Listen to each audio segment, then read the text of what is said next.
Le bâtiment est le plus gros consommateur d'énergie primaire, 40%, devant les transports, 30%, et l'industrie, 22%.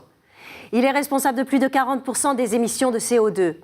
Alors que les prix du pétrole et de l'énergie devraient continuer à augmenter, l'Union européenne mobilise l'ensemble des acteurs du secteur du bâtiment pour faire face à cet enjeu économique et écologique et vise à réduire la consommation énergétique des bâtiments, divisée par 3 dans le neuf d'ici à 2020. Deux concepts font alors leur apparition, la maison passive et le bâtiment à énergie positive. Le bâtiment passif désigne un bâtiment dont la consommation énergétique au mètre carré est très faible, voire totalement compensée par les apports solaires ou par les calories émises en interne, par exemple le matériel électrique et les habitants. Une maison BBC, bâtiment basse consommation, est une maison passive avec un objectif de consommation maximale en énergie primaire fixé à 50 kWh par mètre carré et par an. Alors comment y parvenir? Privilégier la conception bioclimatique pour réduire les pertes de chaleur et optimiser les gains passifs, maison compacte et bien orientée.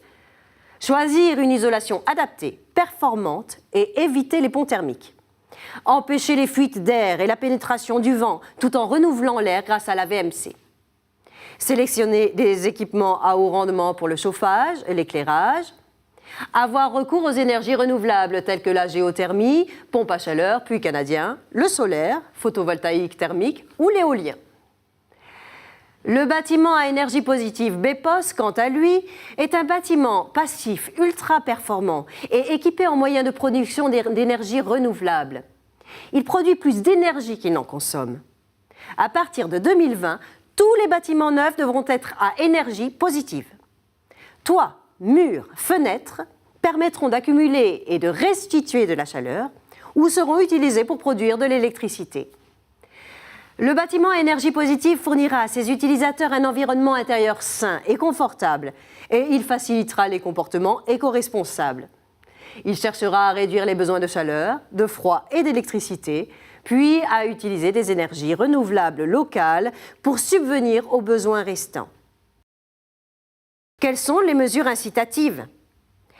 De nouvelles normes ont été créées, comme la réglementation thermique 2012, RT 2012.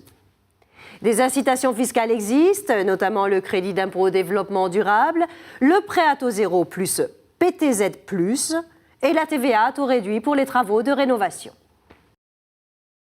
En conclusion, que ce soit pour la planète ou pour votre bien-être, la maison à énergie positive ne présente donc que des avantages.